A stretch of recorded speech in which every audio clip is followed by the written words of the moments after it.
The Love of a King.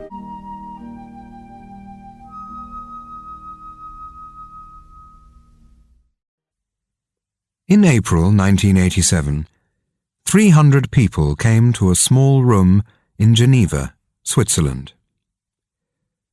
There were presidents and kings, film stars and millionaires. They came from the four corners of the world, east and west, north and south, and they spoke many languages. But they all wanted one thing: to buy some jewelry. It was the jewelry that a man called Edward gave to a woman called Wallis. One woman, Mrs. Namiki from Japan, paid $105,000 for a gold ring. "Why did you pay all that money?" a friend asked. "You can buy a gold ring in Tokyo for half that money." "Because Wallis and Edward were special to me," Mrs. Namiki replied. "I never met them, but I'll keep that ring all my life." In the next few hours, in that small room in Geneva, the jewelry was sold for $50 million. But who was Wallis? And who was Edward? And why was their love story so special?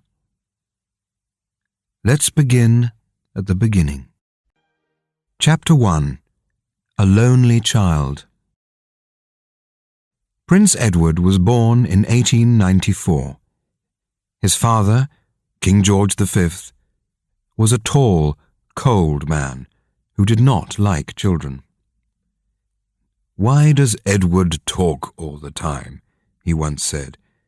"He's a very noisy child." His mother, Queen Mary, agreed. "It doesn't matter if Edward is happy or unhappy," she said.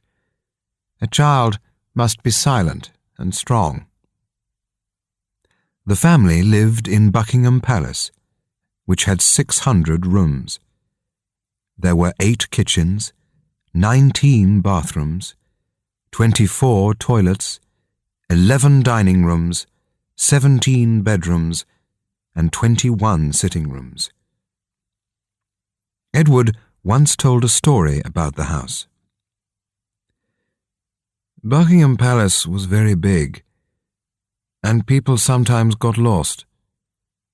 One night my mother, my father, and I were sitting in the dining room. We were waiting for our dinner. We waited, and we waited, but the food did not come. After 20 minutes, my father was very angry. He stood up and went to the kitchen.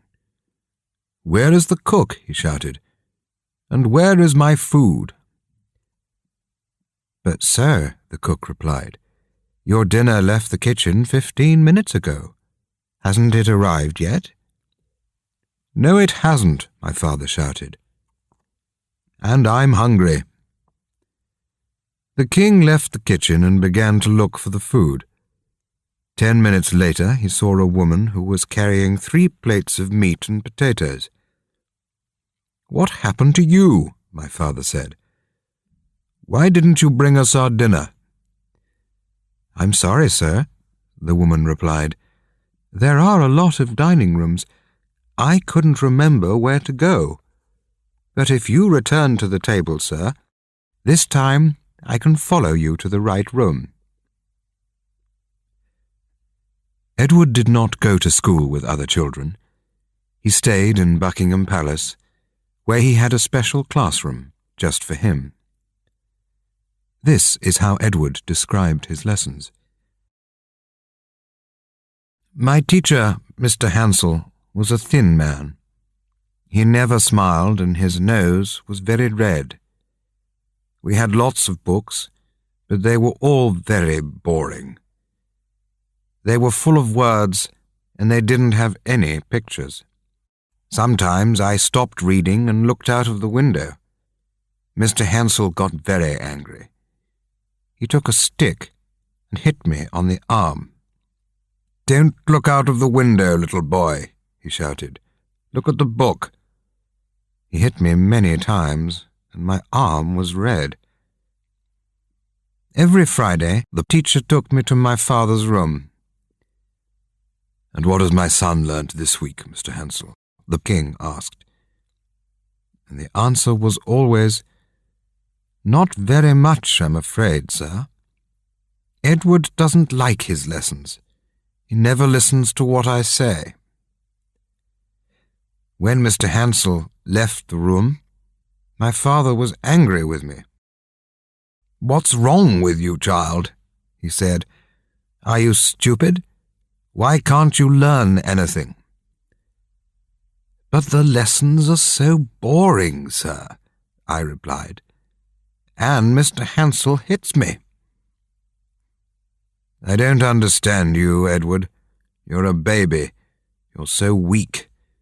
You'll never be a good king. A king must be strong. Go to your room and stay there until the morning." "I spent many days alone in my room," Edward wrote later.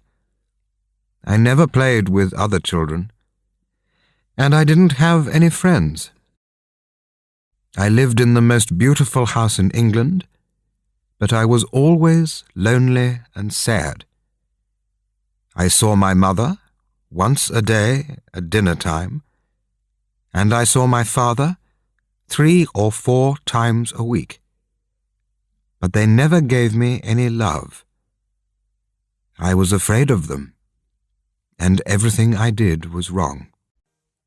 Chapter 2. The Prince of Wales. In the spring of 1911, King George called Edward into his room and said, "Next month, I'll make you Prince of Wales, and these are your clothes for the ceremony." The king opened a small cupboard, and Edward started to cry. "But father," he said, "I'm 16 years old now. I can't wear soft shoes and a skirt. I'll look like a girl. Why can't I dress like other people?" "Because you're different and special," his father replied. "And one day you'll be king." Edward cried for the next 2 days, but there was nothing he could do. And so, on the 10th of June 1911, the family drove to Carnarvon Castle in North Wales, and the ceremony began. The king put a small gold crown on Edward's head. There was music and dancing, and the crowd began to shout. The new Prince of Wales closed his eyes. "I feel terrible," he said. "Can we go home now?" "Not yet," the king replied. "The people want to see you." Edward walked to the front of the castle and looked down at the crowd. He was shaking, and his face was red. "Smile, Edward," the king said. "You are happy." A few hours later, the family were driving back to Windsor. "Wasn't that a lovely day?" Queen Mary said. Edward took off his shoes and looked out of the window. "Never again," he thought. "Never again." Chapter 3. The Royal Star. After a year at Oxford University, Edward went to fight in the First World War. He wrote, "I lived in a house with 25 other soldiers.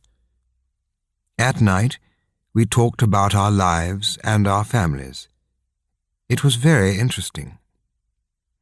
I could speak freely to different people, rich and poor, young and old.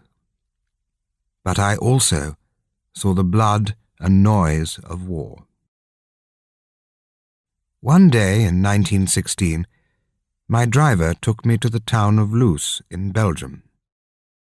I got out of the car and walked to the top of the hill. Down below me there was heavy fighting, and I felt very sad. An hour later, I returned to my car. I'll never forget what I saw. My driver was dead. While I was away, somebody shot him in the neck. When the war finished in 1918, Edward returned to Buckingham Palace. One night he was talking to his father in the dining room.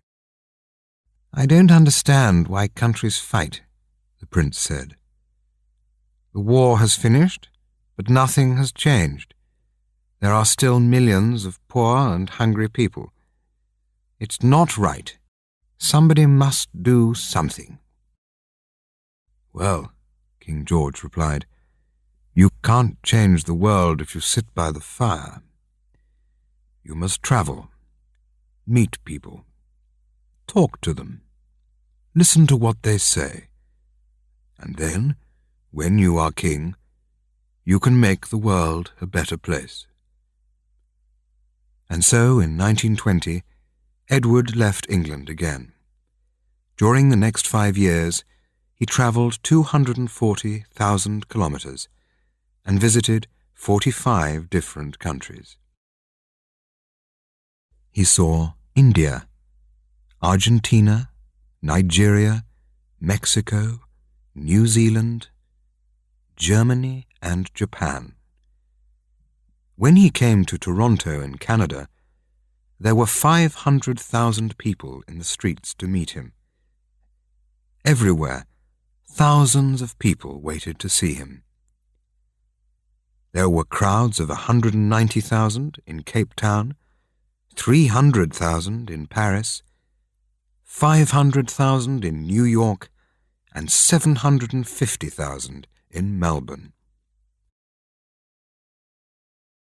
"Edward is the first royal star," one newspaper wrote, "and he is now the most famous man in the world.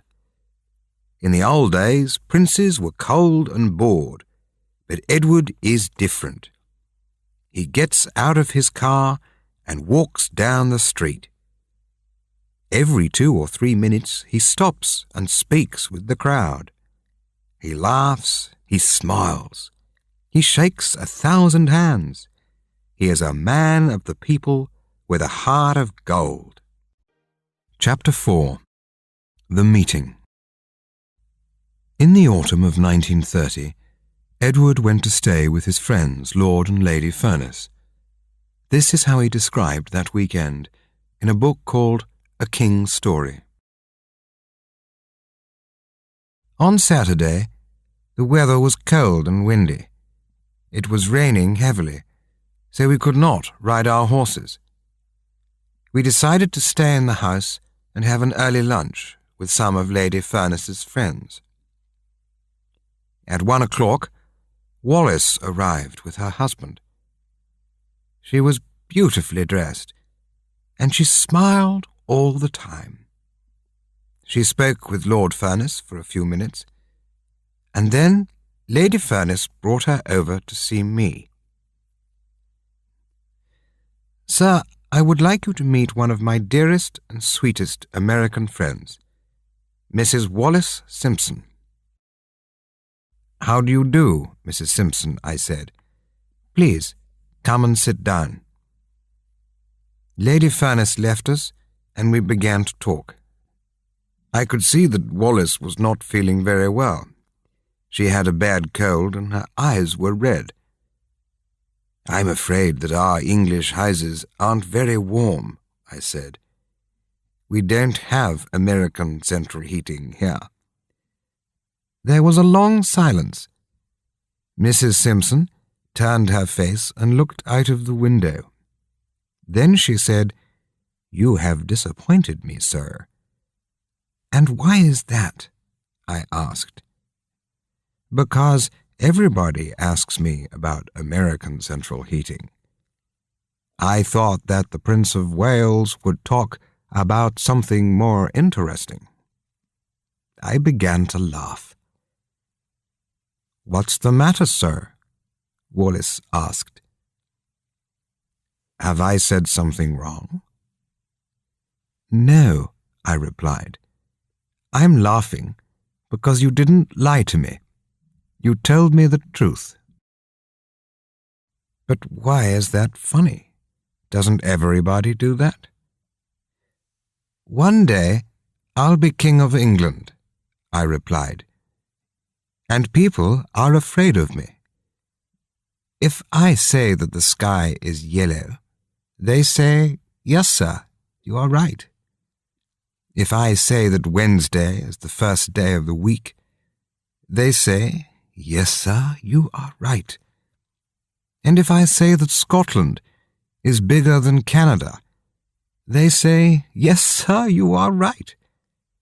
But you told me that I was boring. You told me the truth. I like that. There was another silence, and then Wallace began to laugh. Can I say one more thing, sir? Yes, Mrs. Simpson. What is it? It's your trousers, sir. My trousers? Yes, sir. They are black, and your shoes are brown. These two colors don't look right together. I stood up and looked in the mirror. Yes, Mrs. Simpson, you're right. I look very strange. The next time we meet, I will be better dressed. When lunch was ready, we walked through into the dining room. I sat at one end of the table, and Wallace sat at the other end. I was watching her very carefully. I thought how beautiful her hands were. She began talking to Lady Furness, and then, a few minutes later, she turned and smiled at me. I felt very happy. After lunch, Wallace came over to say goodbye. My husband and I have to leave now, sir. We're going to another party in London. I wanted to speak to her, but I could not find the right words. I don't know why. We shook hands, and Wallace walked away. I went into the next room and sat down near Lady Furness. Tell me about Mrs. Simpson, I said. What would you like to know? She asked. Everything, I said. Then perhaps, sir, you would like to walk in the garden. We can talk more freely there. We stood up and left the house by the back door. We walked slowly through the trees, and Lady Furness told me about Wallace. Chapter 5. Wallace. This is how Lady Furness described Mrs. Simpson's early life to Edward. Wallace was born in Baltimore. She never knew her father. He died when she was 5 months old. But her mother was a strong and loving woman, and Wallace was a happy child. When she was 20, she married a man called Winfield Spencer. For the first few years they were happy together. But one day Winfield lost some money in the street. He was very angry. When he came home, he took a bottle of whiskey from a cupboard and began to drink. That night, he hit Wallace in the mouth. She screamed, and he hit her again. There was blood on her face, and she was shaking like a leaf. Please, Winfield, she said, no more. But Winfield took her arm and pulled her up the stairs. You're my prisoner, he shouted at her, and you're not going to leave. Then he pushed her into the bathroom and locked the door. The next morning, Wallace went back to her family.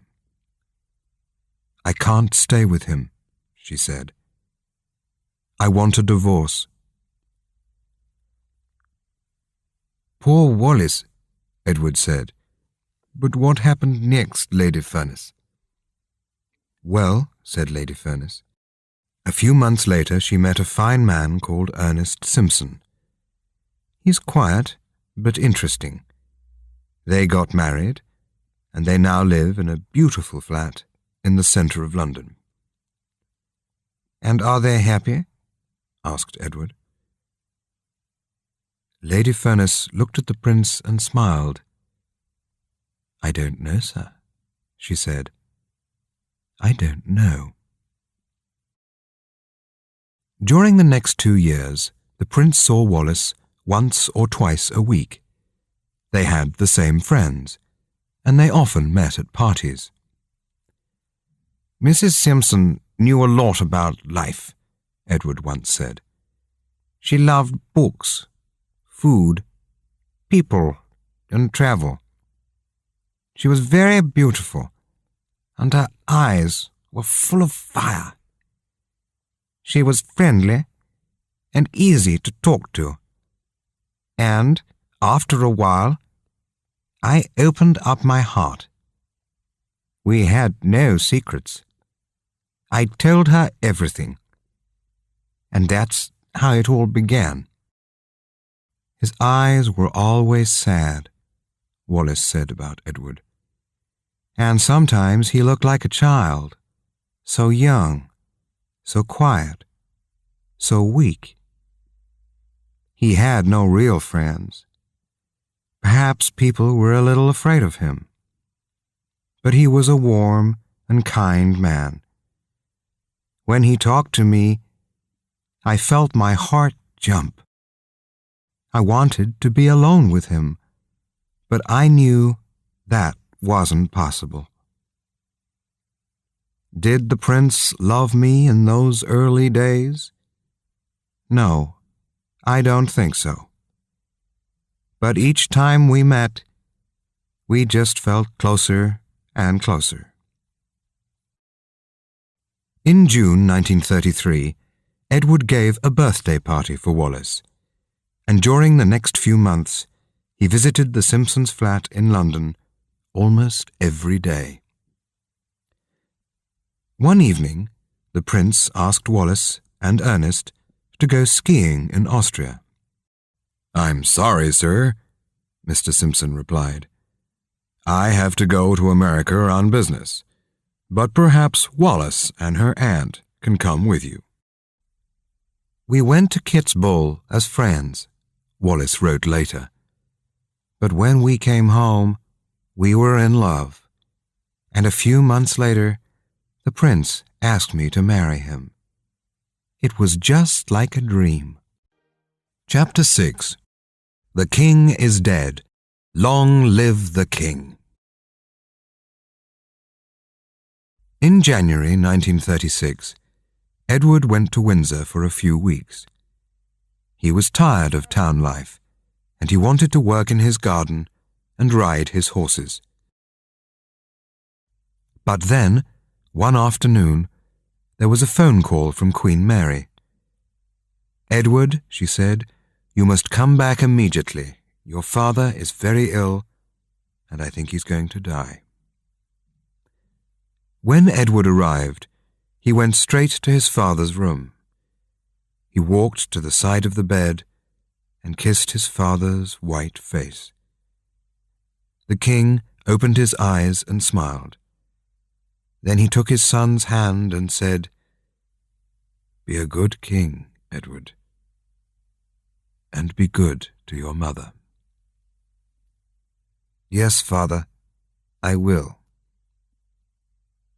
The king closed his eyes and did not speak again. Just after midnight, he died. Then Queen Mary took Edward's hand and kissed it. My child, you are now king, she said softly. God be with you. His 3 brothers came to him one by one, and they each kissed his hand. The king is dead. Long live the king, they said. At 1 o'clock, Edward left the room to telephone Wallace.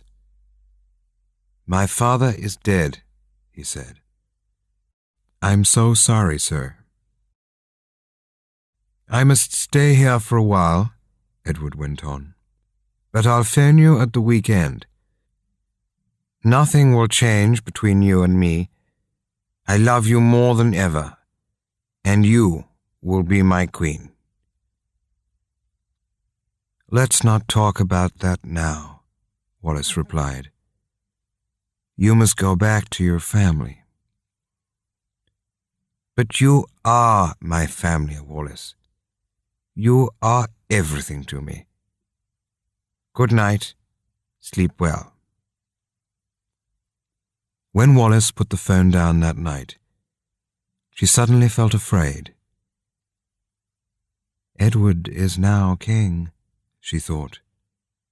"But what will happen to me?" Chapter 7. The Church. In the spring of 1936, Mrs. Simpson wrote a letter to her husband. "Dear Ernest," she wrote, "you have been very kind to me. You are a good and strong man, but I must tell you that our marriage is finished. I am in love with the king, and I want a divorce. Don't be angry. There is nothing you can do. I'll never forget you, but I have to be free." Ernest replied immediately, "Your letter arrived this morning. I will do what you ask, but I'll never stop loving you. And if you need me, I'll always be here." That night the king and Wallace met at a small restaurant in Piccadilly. Edward read Ernest's letter again and again. "That's wonderful news," he said. "Nothing can stop us now." The next day, when Edward came down to breakfast, Gordon Laing, the Archbishop of Canterbury, was waiting for him. "Good morning, Gordon," the king said. "How nice to see you again, and what can I do for you?" For a minute the Archbishop said nothing. Then he opened a small black bag and took out 3 newspapers. "I have come to see you about Mrs. Wallace Simpson," he began. "The newspapers say that you want to marry her. Are these stories true, sir?" "Yes, Gordon. Wallace is going to be my wife." "But that's not possible," the Archbishop replied. "You know what the Church thinks about marriage and divorce. Divorce is wrong in the eyes of God." Edward smiled and then said, "Can I ask you some questions about God, Mr. Laing?" "Yes, of course, sir." "Is God happy when 2 people fall in love?" "Yes, sir, but—" "And is God happy when 2 people fall in love and get married?" "Yes, sir, but—" "And is God happy when 2 people fall in love, get married, and live happily together?"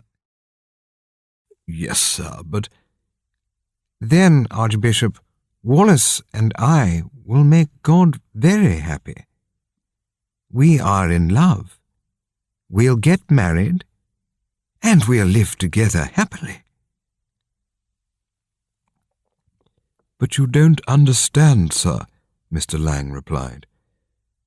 "The Church says that divorce is wrong. Mrs. Simpson cannot leave Mr. Simpson and then marry you. You must forget about her and find another woman. Please, sir, I must ask you to think again." "That is not possible," Edward said softly. "When Wallace is free, I shall marry her." There was a long silence. The Archbishop looked down at the floor and shook his head. "You're making a big mistake, sir," he said. The church is very strong, and we will not have this woman as our queen." Suddenly, Edward stood up, his face red and angry. "Thank you for coming," he said, "but I have nothing more to say, and I want to be alone." The Archbishop stood up to go, but then turned and touched the king's arm. "Please, sir, think again. The church will be against you." "I don't care," Edward replied. "I have God on my side, and that is all I need. Goodbye, Mr. Lang." Chapter 8. The Storm. In July and August, Wallace and the king sailed the Mediterranean. They met Prime Minister Metaxas in Greece, Kemal Ataturk in Turkey, and King Boris in Bulgaria. But that summer is famous for Edward's clothes. On the journey from Athens to Istanbul, the king took off his shirt to get brown in the sun. It was hot, and 10 minutes later he was asleep. So he did not see the young photographer who was now taking pictures of the king. When Edward returned from the Mediterranean, there was a letter waiting for him. It was from Mr. Albert Thompson of Birmingham, who wrote, "I saw a picture of you in the newspaper this morning, and I felt very angry. I have never seen a king dressed as badly as you were.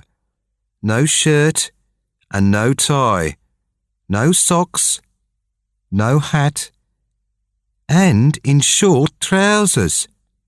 How could you, sir?" Edward showed this letter to Stanley Baldwin, the Prime Minister. "What do you think of this?" the king asked. "Mr. Thompson is right, sir," the Prime Minister replied. "You want to be modern, but the people don't like it." Edward put the letter on the fire. "And do you think that divorce is modern, Mr. Baldwin?" The Prime Minister sat down. "Yes, sir," he began. "I've read about this Mrs. Simpson. She has 2 husbands still alive. And you must understand what that means, sir. She cannot marry a king." "But I cannot live without her," Edward said. "Then, sir," the Prime Minister replied, "I can see there's a storm coming. I have talked to your family and to Archbishop Lang, and we will not have this woman as our queen." That night, the Prime Minister and the king spoke for many hours. There were hundreds of questions, but only one answer. And so, in the early hours of the next morning, Edward said, "You tell me that Wallace cannot marry a king. So there is only one thing that I can do. I will give the crown to my brother and leave England. I must follow my heart. You tell me that it's a crime to fall in love. You tell me that it's wrong to be happy. How strange this country is." An hour later, Edward telephoned Wallace. "The Prime Minister says that a storm is coming," Edward said. "So I want you to go away." Wallace packed her bags and left for France. Then Edward went to see his mother. It was a sad, strange, and angry meeting. "Do you know what you are doing?" the Queen asked. "Look out of that window. Outside this palace, There are 400 million people who call you king. They need you. And you will leave all this for Mrs. Simpson? Yes, Mother, I will. I'm in love. Love? Queen Mary shouted. You're a king. You must love your country first. But I'm also a man, Edward said softly. And there's nothing that I can do. That afternoon the king telephoned Winston Churchill, one of his closest friends. I have some sad news, Edward began. Last night Mr. Baldwin came to see me. I have decided to go away next week. Do you mean on holiday, sir? No, Winston. I'm leaving England. I'm never coming back. George will be king. But that's not right, sir. You're a free man. You must stand and fight. No, the king said. I have seen war, and it's a terrible thing. I don't want to fight again. But the people love you, and they want Wallis to be queen. Perhaps they do, Edward replied. But she cannot be queen. My enemies are stronger than I am. I am just a sailor. And when the winds change, the sea moves, and it takes my boat away. Chapter 9. The Woman I Love. A few days later, Mr. Churchill came to see Edward at Buckingham Palace. At first, the king was quiet. Then he said, "This is my last night in England, Winston. I love this country. I wanted to be a modern, kind king. I wanted to change the world, but they stopped me. And now I have to leave." It was 10 o'clock. Edward stood up and walked over to the window. In the dark streets below, there were hundreds of people. They were singing and calling his name. "Edward, Edward, we love Edward," they shouted. "Long live the king! Long live love!" Suddenly the king turned to Mr. Churchill. "Why is this happening to me, Winston?" he cried. "What have I done wrong?" He sat down and put his head in his hands. There was a silence in the room, but through the open window came the shouting from the street. "Long live Edward! Long live love! Long live Edward! Long live love!" Mr. Churchill came over and put his hand on the king's arm. Edward looked up. "Thank you, Winston," he said. "You were a good friend to me." "Thank you, sir. And you were a good king." At 10 o'clock the next morning the telephone rang in Edward's bedroom. "They're ready for you now, sir," a voice said. The king walked slowly down the stairs. In front of him there was an open door. The family were waiting for him. His mother sat near the window, dressed in black.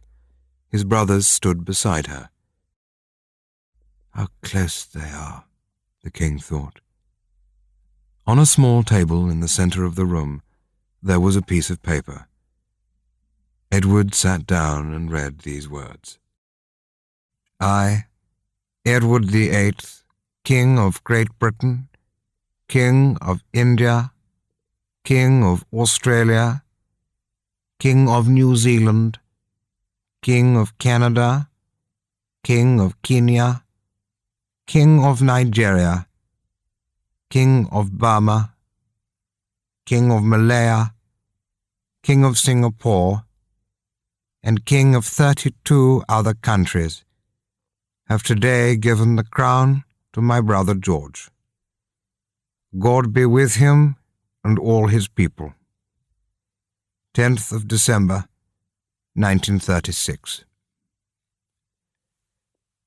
Edward took a pen and wrote his name at the bottom of the page. Then he stood up and kissed his brother's hand. "I never wanted this to happen," George said. "This is the worst day of my life." Edward walked over to his mother. "Before I kiss you," she said, "there are some things that I want to say. I have never understood you, child. This morning you were a king, but tonight you'll run from England like a thief. Alone, angry, afraid. You think that you're free, but you're not. You cannot be free. Everyone needs their family. Everyone needs their home. And tonight you have lost both those things. I love you. I am your mother, and nothing can change that. But if you marry that woman, you will break my heart. Go now. It is all very sad."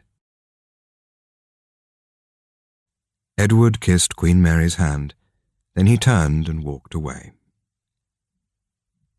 The next day Edward returned to Windsor Castle. He went into a small, cold room at the top of the building. From there, he spoke on BBC Radio to Britain and the world. This is what he said.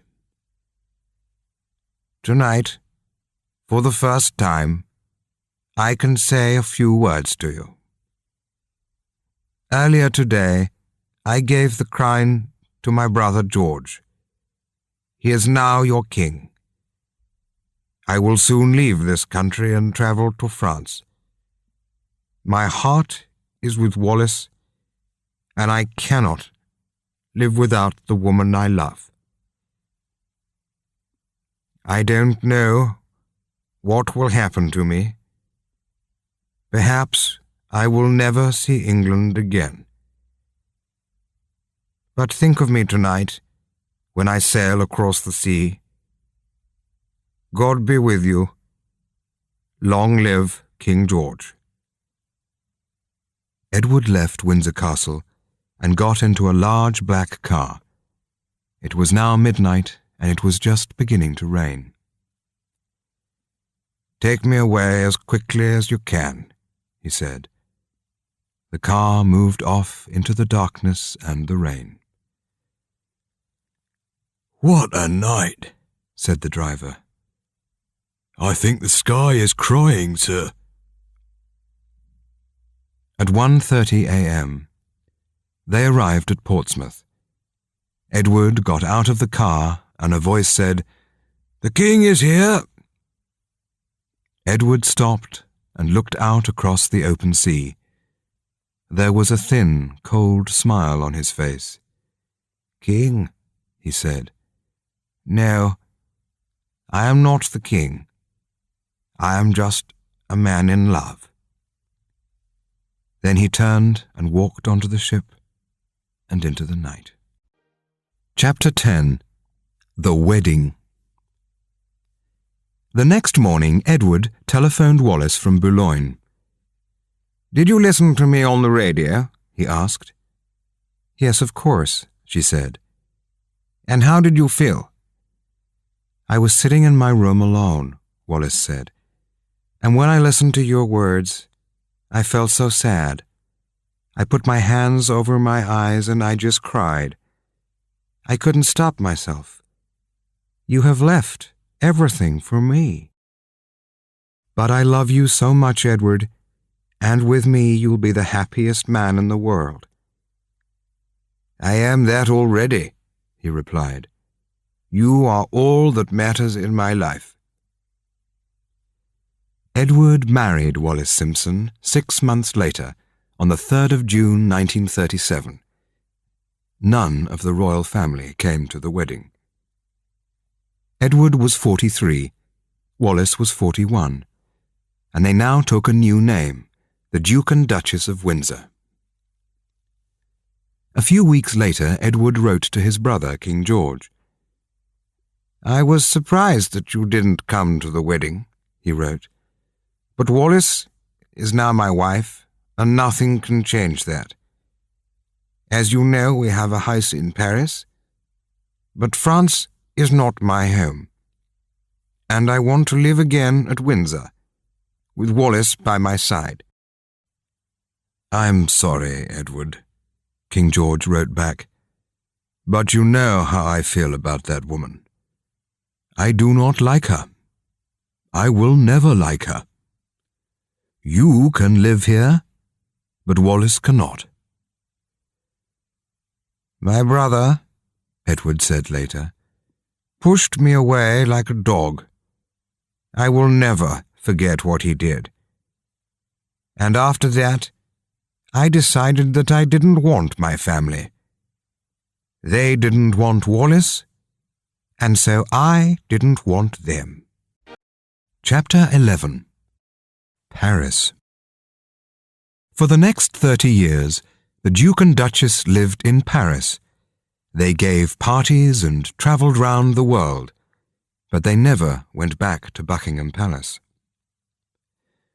When King George died in 1952 and Queen Mary died in 1961, Edward returned to Windsor for a few days, but Wallis stayed in France.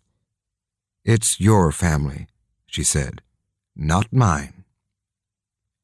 But then, in 1966, the Duke and Duchess met Queen Elizabeth, the daughter of King George, at a small party in London.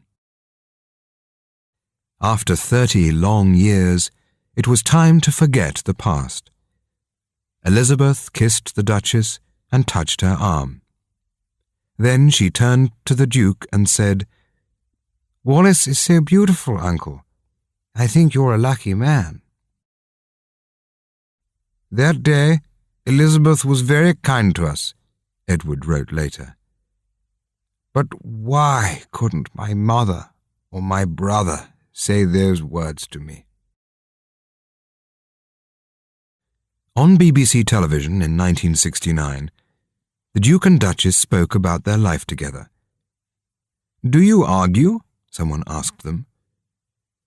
"No, not really," the Duchess replied. "But there's one thing about my husband that I really don't like. He is always late. It doesn't matter if he's meeting a queen, a president, or a film star. He can never arrive on time. I don't know why. I have tried to change him, but it's just not possible." The Duke smiled and touched her hand. "I know that I'm often late," he said, "but on our wedding day, I arrived at the church 20 minutes before you. I was early and you were late." "Yes, that's true," the Duchess said, and they both laughed. "You could see real love in their eyes," one newspaper wrote. "They were on television, but they forgot about the cameras and the millions of people who were watching. They were just two people in love." The Duchess was famous for her jewelry. "After my husband," she once said, "I love jewelry more than anything else in the world." And after 35 years with the Duke, she had hundreds of pieces, which came from all over the world. "I have never met a more beautiful woman than Wallis," Edward wrote, "and I love giving her presents. She has given me so much happiness. I buy her jewels to say thank you." In May 1972, the Duke became ill.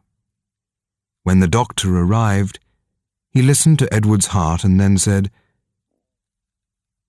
"How many cigarettes do you have a day, sir?" About 40 or 50, the Duke replied. But please don't ask me to stop. I've smoked for 60 years, and I cannot change now. That night, Edward called Wallace into the room. I feel very tired, he said, and I am afraid. I love you. I have been very happy with you, and you have been a wonderful wife. When I die, I want you to take my body back to Windsor. Will you do that for me? Yes, of course, she said, and they both began to cry. The Duke of Windsor died 1 hour later with Wallace by his side. 3 days later, a blue aeroplane arrived in Paris. Wallace went back to England with the Duke's body, and for the first time in her life, she entered Buckingham Palace. A week later, the Duchess returned to France, and for the next 14 years, she lived alone in Paris. The big house was dark. The doors were locked, and she did not go out. In the afternoons, she sat in the dining room with Edward's love letters. They were so beautiful, she said. I read them again and again. But then, in 1986, Wallace became ill. She went to a small hospital near the house, and a few days later she died. Without Edward, she once wrote, my life was empty. She was buried in England next to her husband at Windsor. It's a strange thing, one newspaper wrote. When they were alive, the Duke and Duchess could never live in Britain. It was only in death that they could be there together. Chapter 12. Long Live Love. In 1970, 2 years before his death, Edward said, There are some people who think that I was wrong to give away my crown. But they don't understand true love. When I was young, I lived in Buckingham Palace. I could have anything that I wanted, but I wasn't happy because my heart was empty. Then I met Wallace, and everything changed. For half of my life, I have lived here with the most beautiful woman in the world, and she is everything to me. When I sit in my garden, with the Duchess by my side, I sometimes think about my early life. I remember the days alone in my bedroom. I remember the teacher who hit me with a stick. I remember the war and my travels around the world. And then I remember the crowds of people below my window who shouted, "Long live love." On my last night in London, I spoke with Winston Churchill. In the middle of our conversation, he said, "I think, sir, that the best things in life are free." I have never forgotten those words. And now, many years later, I understand what they mean. You cannot buy happiness, and you cannot buy love. To be happy deep inside your heart is the most wonderful thing in the world. I have been a lucky man. And so I say, thank God for Wallace, and long live love.